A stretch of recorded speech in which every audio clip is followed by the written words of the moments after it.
Noong Enero 2018, dumating si Angela Fulgencio, 29 anyos, sa Milan, Italy upang isakatuparan ang kanyang pangarap bilang isang nurse. Nakahanap siya ng comfort sa kanyang mga kapwa Pilipino na nasa Milan din. Isa sa kanila, si Mia Santos, isa ring nurse at kanyang kasamahan sa apartment. Isang pasyente sa ospital ang nagpakita ng interes sa kanya, si Marco De Luca, isang kilalang negosyante sa Milan.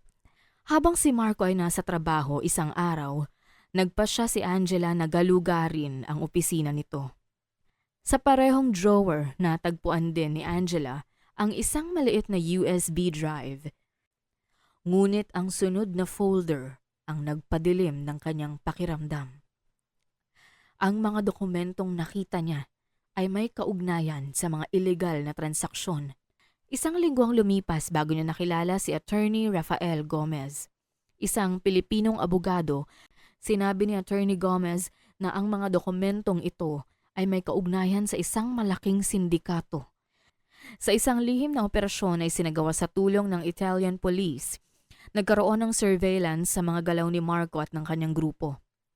Sa kalagitnaan ng isang pag-uusap ni Marco at ng ilan pang miyembro ng grupo sa kanilang apartment, biglang pumasok ang mga awtoridad.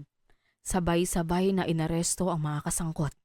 Sa kabila ng pagtatangka ni Marco na itanggi ang kanyang pagkakasangkot, malinaw na ang mga ebidensya laban sa kanya.